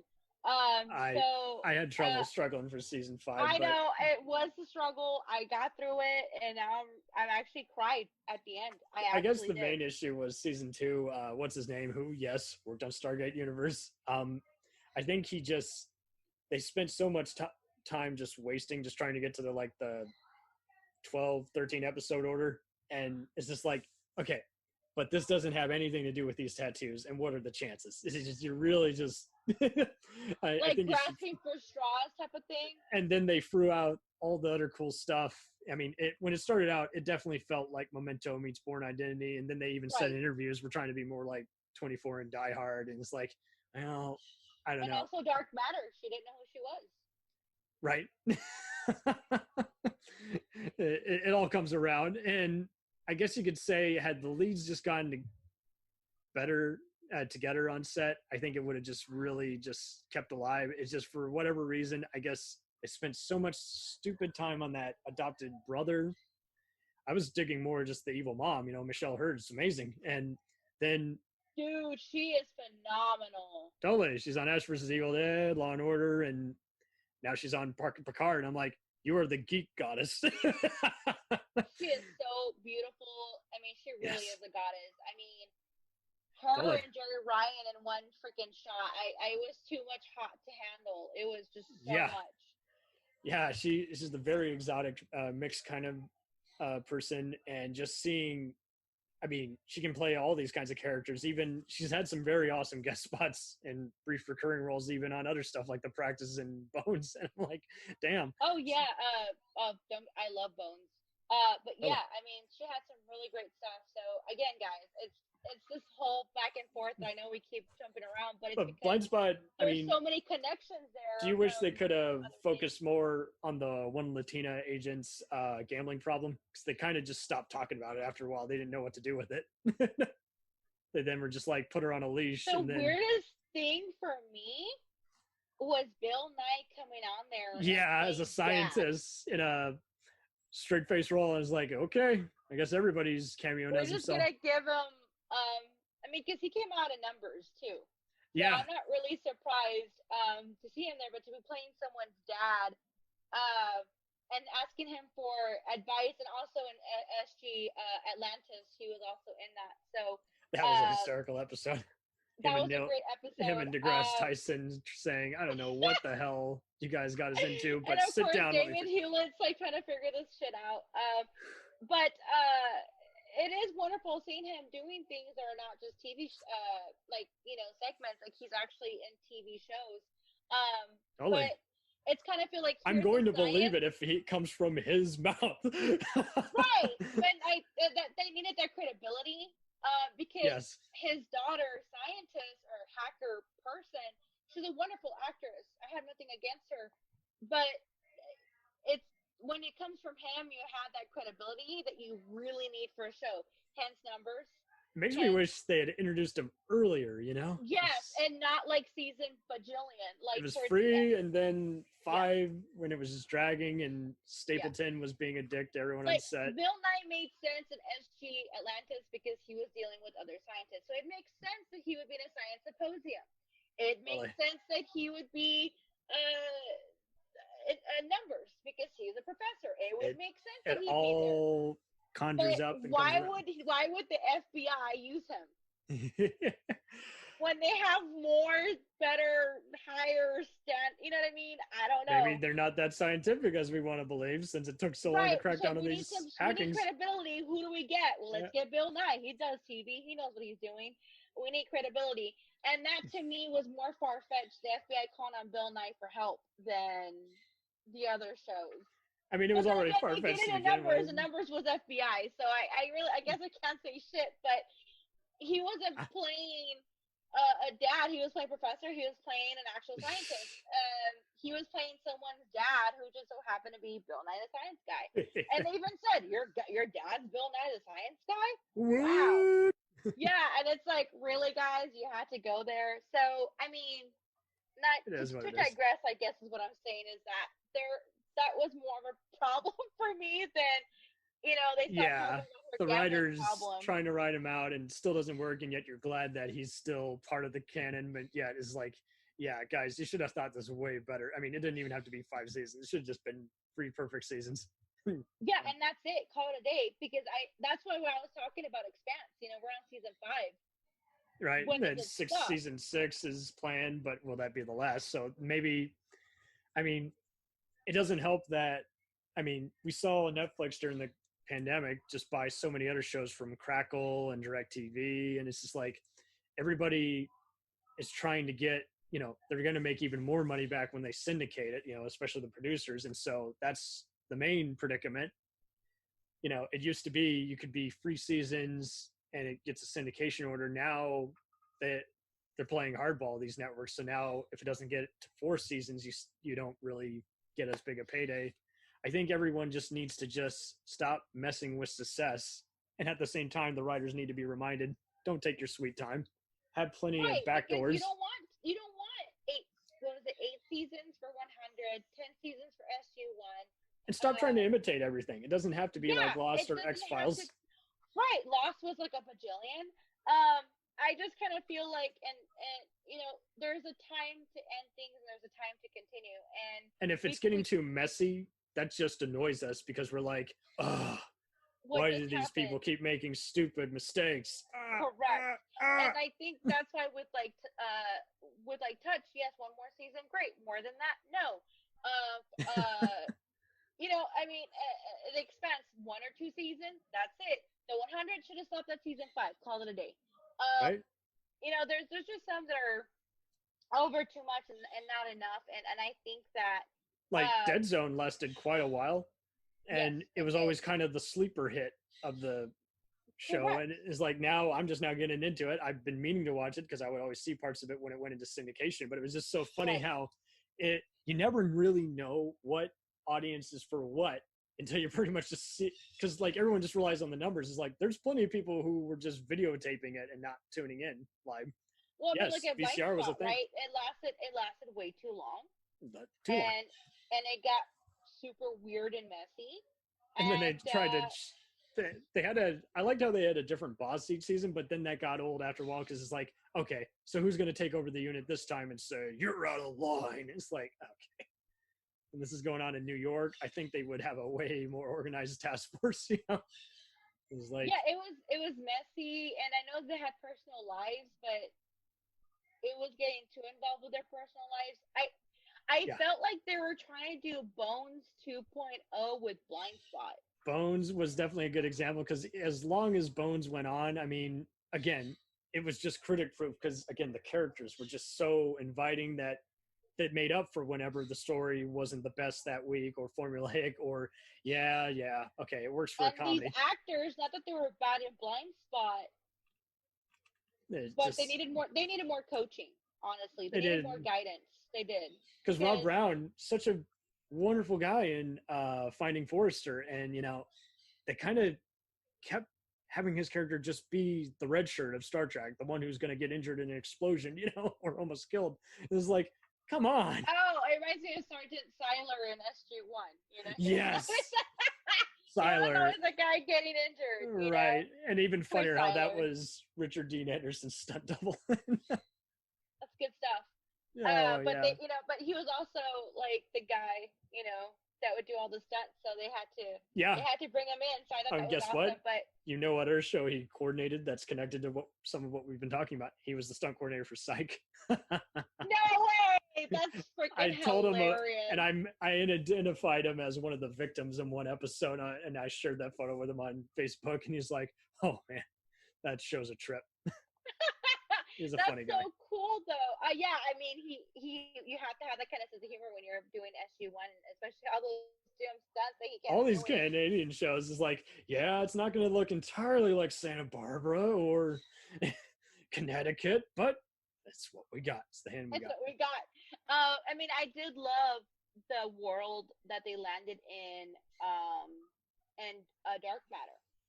When you actually did get to touch down on different worlds. The planets were just as interesting as the ship itself. They would always find something in the ship that had been there spying on them from day one, and they never knew until now. And when they went into that suburbia household, it felt like that's what it would look like when you went to Five. The bars world. Were like a docking bay, and it's like, we can kick you out at any time. There's your ship floating in space. Get out of here before you space you out. And it kind of made me feel like Firefly, right? So, yes. I mean, going back to like Blind Spot that lasted way too many seasons, and then you have Firefly that didn't last enough. Then you had SG-1 that was like 10 years and like 3 movies. But it was always, I don't know, I liked them, so whatever. But then you have Touch. Yeah, I mean, it was fun while it lasted. Then you had Touch that was too little. So I guess what we're trying to say is there is no perfect formula, but I think that for fans, for myself, that wants to see more of Expanse, I don't want to see too much. I just want to see enough. So, I mean, it's been lucky enough that it got 6 seasons in. Continuum only got 4, and Dark Matter got 3. I think you could even make the argument that Dark Matter got 4. Oh yeah, it was 4. It was okay. Well, I watched it all together, so I mean, either way. I know, it's just all a blur. I know. Continuum, again, sped up and said, okay, well, that's what we got. They're going to keep having to fight all these new guys until the end of time. So, but it is what it is. But yeah, it's like Dark Matter. We got to pretty much make up our own mind. Okay, what happens in that other timeline where there's these wars and they're going into that wormhole and. It's like, yeah, I mean, it does make you wish you could cut out that last 10 minutes and just say, and that's where it ends. Yeah, they win. Because she goes and sees Robot Android, and she tells her all this shit, and you're like, no, why did you say anything? Because if you hadn't, Because on It should've SG-1, ended. they had the killer robots, the replicators, but they knew when to stop after a while. They Yeah. knew they couldn't keep that going. They stopped by season 4 or 5. And so, like you say, is like then Well, it's the same thing. You had the Goa'uld. got the Goa'uld, replicators. same thing. The Goa'uld then get put in their They place, had and their then section, the replicators, Ori, yeah, and then the Ori. So Yeah. you had your section, and then all in between, you still had kind of Goa'uld, and then You're gonna you have had a little bit of standalone, replicator, yeah, and then you still had the Asgards, and then you still had the what happened with Daniel when he arose?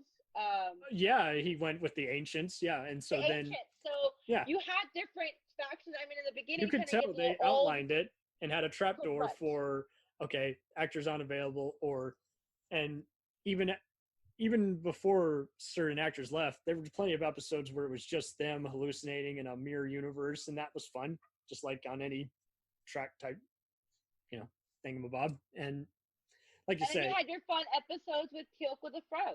So yeah, I mean, they just go into town and pretend to be human, and it's just funny having him put on that hat and hide his. or put on a fake, headband like Jimi Hendrix. I mean, Yeah, it's good the 70s stuff. episode. Yeah, I love these episodes. I don't care that it lasted 10 seasons. It was fun. I had a great time. I loved every movie. I So do you loved think these shows Atlantis. will keep finding an audience because you can find some of them cheap at like used DVD stores, and others will just get syndicated later? Well, absolutely. I mean, the fact that you can find them on streaming services right now between Netflix and Prime, people are finding out for the first time. Like, if you go to Netflix and you go see what's been trending, SU1 is on that list for trending. Yeah. And so is Star Trek And- Voyager. And you're like, man, these bitches have been out since the fucking 90s. Like, where have you Forever. been? And Lexa Doig and Mike Shanks even said they still had people coming up to him regularly on Stargate, and it had been off the air for about a decade and only on certain streaming platforms, and they were always just confused each time. It's like, wow, okay, how'd you find it? Oh, we bought the DVDs, the Blu-rays. Great. It took me about 4 years, I think, before I was able to finally find all 10 seasons. And like I said, I did have some replicants Yeah. with different covers and stuff, because This I is would my buy it not emergency knowing- copy for if Well, I go to a lake I house. don't remember if I got that season or not. So Yeah. the first 5 seasons are actually like the double case DVD, so it's like really And all that thick. info is repainted on the Wiccas, Yeah. believe it or not. Right. And so then you do the last 4 seasons, 6 through 10, and they have a different cover, and they're all thin and pretty, and you're like, so mine's are all mixed nuts right now, but I'm like, I don't give a shit. I have completed my 10 seasons. As soon as I do that, what happens? They put it on Netflix. And I'm like, Yeah. oh, for crying out loud. Oh. So, but But you might keep it just in case the world Oh, goes to no, I'm shit. keeping that shit. I'm not selling. I don't think so. It took me way too long to Give to do that my for a future completion. birthday present for someone. Yeah. And then I was actually gifted the Atlantis Blu-ray 5 season set Nice. with the box and everything. So that's like my treasure. It's in my Amazon wish list. It's expensive. I'm and, waiting for it to be under $80, and then I'll pull the trigger and say. So when "All I right." got that, I was like, my precious. I wasn't gonna let that go. Like, for Well, any unlike kind of you, money. I do want to introduce these to future siblings and cousins. And I kid you not, I tried introducing these to one of my cousin's kids, and one of them pretty much just ADD. He doesn't even like Star Wars. He can't sit still. And the other one was just trying to outpredict it, even though he's a fan of the DC shows. And I was like, okay, I'm turning this off. You guys are no fun. Yeah. My teenagers, actually, I've been introduced them to SG-1, and I introduced It's them a to winner for the some. movie. The movie. And Yeah, then the movie. TV show. Yes. The movie first, then the TV show, and my kids have been really enjoying it. And yes, guys, I did cover their eyes for that little bit of nudity. Just get the Children of the Gods movie, so then it works better. Yeah, I mean, we'll get to that, because I'm actually, stopping when there's movie time, and then we watch the movie that falls between those seasons correctly, because I'm a nerd like that. But we've been watching them and taking our time with them. My daughter and I did. By the way, she's gonna be 16. She and I watched The Expanse, so it was my second time seeing it. So that's when we binged all the way through, and that's when I was like, I get it now. And then same thing with The Magicians. the Flash, but with my kids and Arrow and Superman and Lois.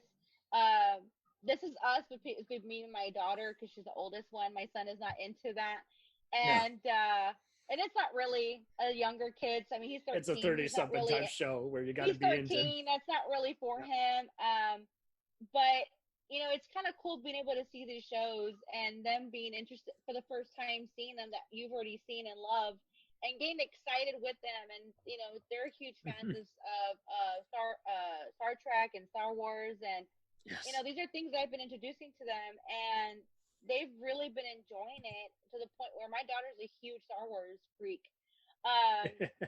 So you know, and of course I introduced her to Once Upon a Time and things like that. But you know, I think these new generations are finding out because of streaming. We're able to now go on there and show them these shows for them to see for the first time. And for you, it's just nostalgia, and you know you already enjoy it, so you don't mind seeing it again. So you can actually be able to bond with your kids and say, like, totally. You know, oh, I remember this episode. You're going to like it. Oh, this one's going to be a little slow, you know, type of thing. But it helps you be able to bond with your kids and watch something fun like SG-1 and Star Trek and Star Wars. It's just, they can get all the themes and even get an appreciation of the filming style. And again, like you say, just a very vast, just downright epic storyline. Like, I guarantee you, had I introduced this to cousins who were into Lord of the Rings, they probably would have totally bit the bullet and checked it out. But I don't know. Taste change. I actually even showed her Touched. She was just like, you know, everyone loves to act like that show's melodramatic, and I'm just like, you guys have no soul. we were all like, oh, but at the same time, you know, Heroes. If she wants to see that later, that's cool. Right. If she, it had a big fan base. 2000s where you saw so many shows. Posters everywhere for that. I do want to introduce her to Sanctuary, just for those familiar faces and familiar voices, you know, and just have her just appreciate, you know, the different kinds of styles, you know. And but there are some shows that I'm like, okay, you're not ready for yet, maybe another year, you know, type of thing. But most of the shows that we do watch are together, and it's introducing them to something new and helping them, you know, have that fantasy, you know, that escapism as you're talking about. Need it. And just really nerding out and having a good time and talking about it. Absolutely. It's been a delight having you on here. Would you like to promote anything, Dina? No, I just thank you so much for bringing me on. Welcome back. I know Anytime. we've been talking about so many different shows. He's probably going to have to write everything down, but I'll show you some specific topics. Yeah. These are wonderful shows. We really definitely recommend them. Not just for the acting, but for the filmmaking and the cinematography. It's just phenomenal, and I would not be recommending them if I did not like them. So, thank you again for having me. Thank you so much. You rocked it.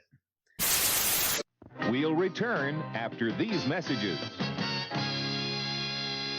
Hey, feeling down? Feeling low? Not enough podcasts about movies in your life? Why not try They must be destroyed on sight. the new Podcast Cure-All, sure to get you right with the world and on a path to better living. We have exploitation, we have Italian horror, we have zombies, we have slashers, we have crime films, we have spaghetti westerns, we even have sci-fi and sex comedies. So take a dose of They must be destroyed on sight. as needed, and let the hosts, Lee Russell, Daniel Harper, Paul Romali, and the odd guest host cure what ails you. Warning, may cause atrophy, African consumption, black fever, bone shave, chin cough, colic, cramp colic, dropsy of the brain, elephantitis, grocer's itch, jaundice, mania, miasma, mortification, palsy, Pott's disease, rheumatism, scurvy, St. Anthony's fire, summer complaint, and worm fit in some people. Consult a physician before listening.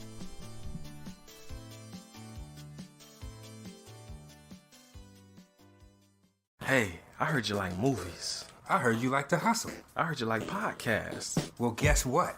There's a podcast for you out there called The Home Video Hustle. Damn right. Every Friday, we talk about whatever movie PJ picks out the bag. What does that mean?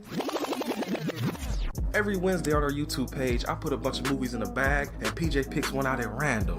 And then we just watch it. We talk about it for maybe like an hour, hour and a half, 2 hours, whatever we feel like doing, wherever the conversation leads us. But do we actually talk about the movie? Most of the time. Tangents galore. Yes. So believe me, we may be a movie podcast, but it's not always about movies. We might talk about video games, music. Yeah, that's the big one, music.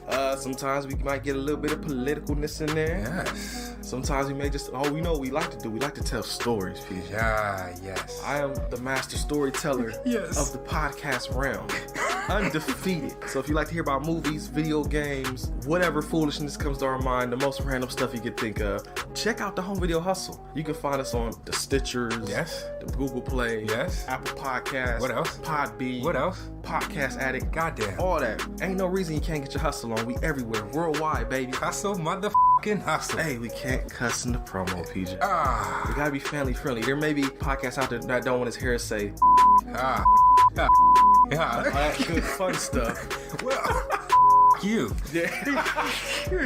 Don't run the listeners away, PJ. I'm sorry. But this is going kind of long. Yes. So we'll end this and say, hey, check out the Home Video Hustle every Friday on all the various podcast outlets. Peace. Peace.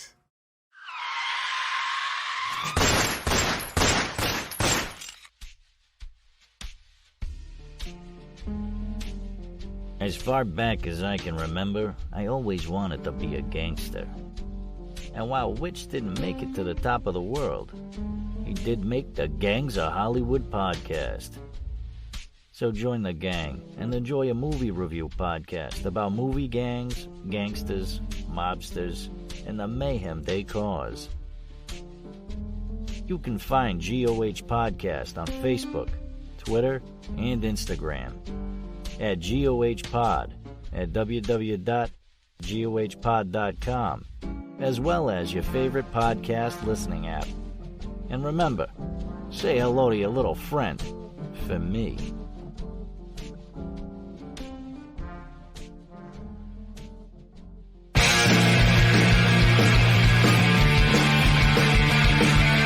If you take two old punk rockers who are past their prime, put them in front of a movie screen and give them a podcast, what do you get?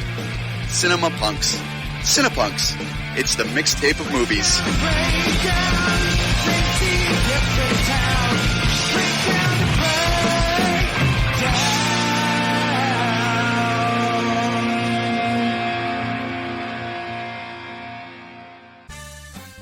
Did you ever see a film at such a young age it left you traumatized with cinematic wounds?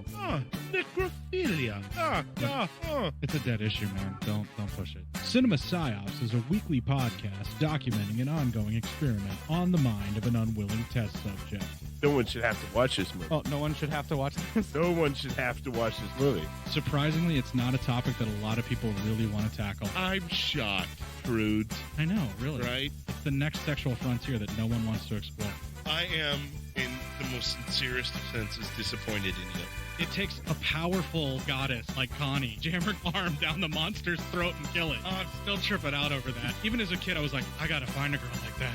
Every week, I get a new look of disappointment that I never thought I could get out of her. Unimaginable. At 12 years old, you should not be watching this movie. Obviously. At 13, you should not be. 14, you shouldn't be. I'm not entirely sure even 17-year-olds should be watching this. Just because you're offended by something doesn't mean that you have the right to demand that it doesn't exist. Watching this film again, I had all of this like little nerd glee with everything that kept little popping history all popping up absolutely. at you. So I totally loved this film. Hey, I know why you couldn't see that. It's because your brain's warped from watching this shit at 12 years old. Yeah, this is a rough movie. I told you ahead of time when we were getting ready to do it that it was going to be a rough How did you watch one. this shit at 12? Because physical wounds heal, cinematic ones don't. Listen to Cinema Psyops.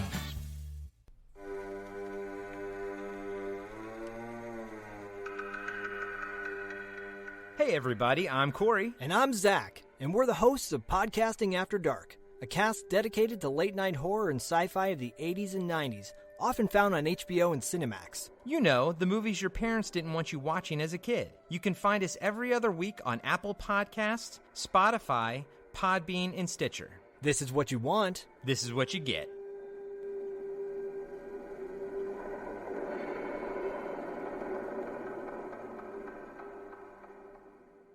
Lady, it's time, let's check our cue, baby. Pair it with a couple brews, baby. We love good movies. We love the bad ones too. So we watch them all and pass their lessons on to you. Oh yeah.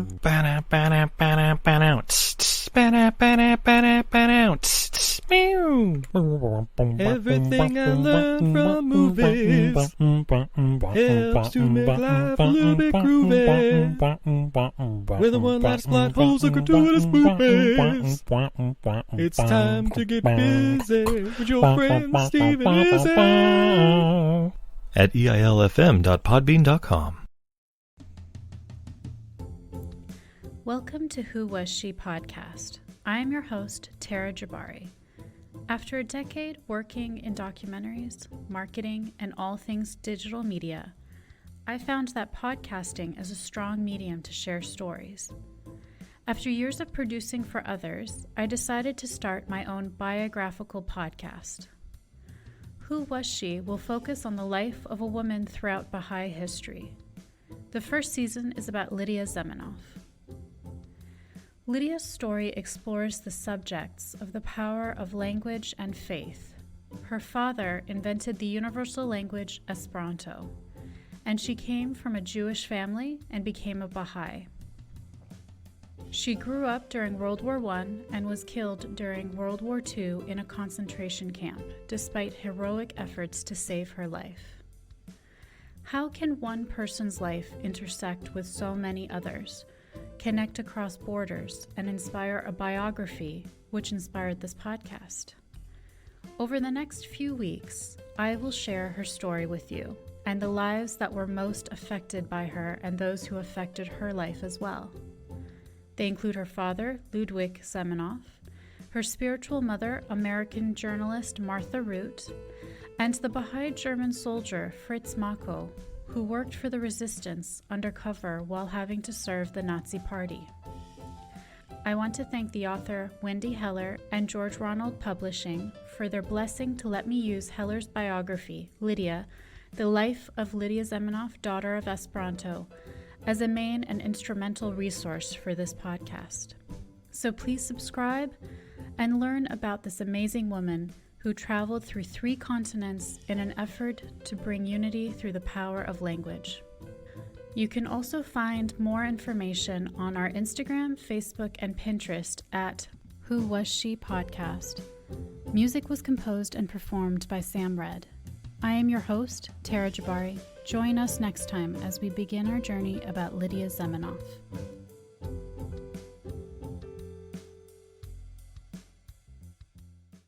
Hi everybody, it's Mac Jackson. I wanted to invite you to a new site called the Forever Adventure Network. This website has everything.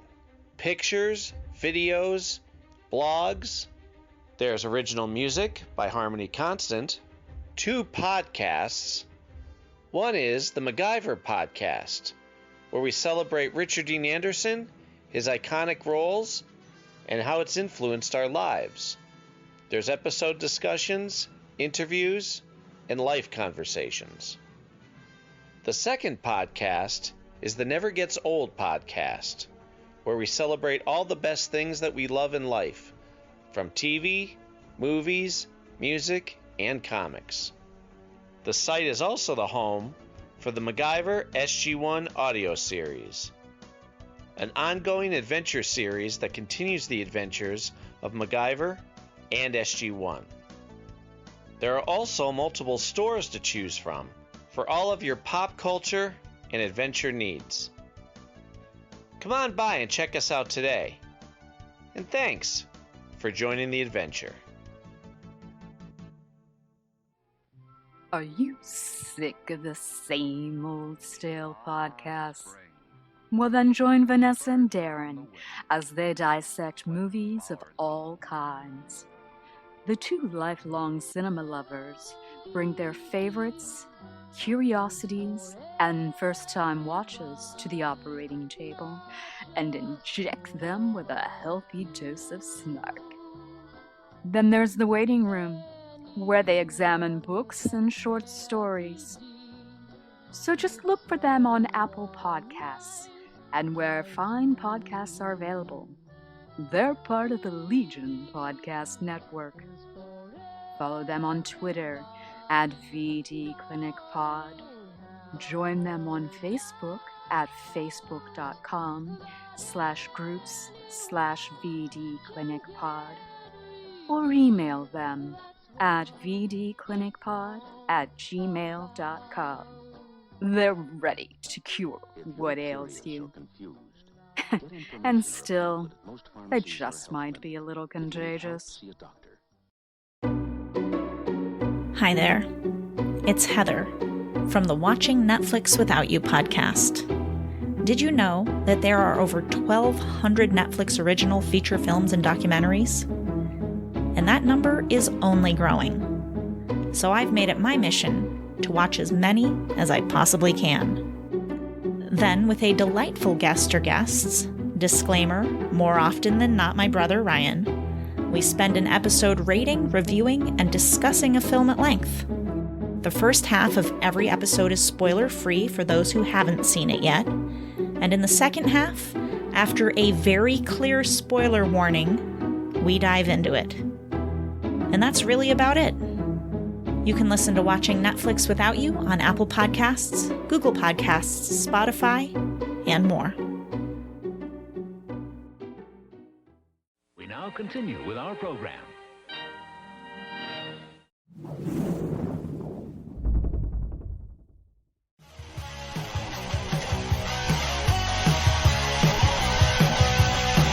Follow us on the web on Facebook, Twitter, and Instagram.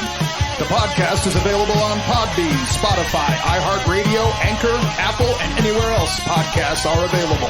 Feel free to review our show and leave comments on any of those sites. Thanks a million for listening. It's a jacked up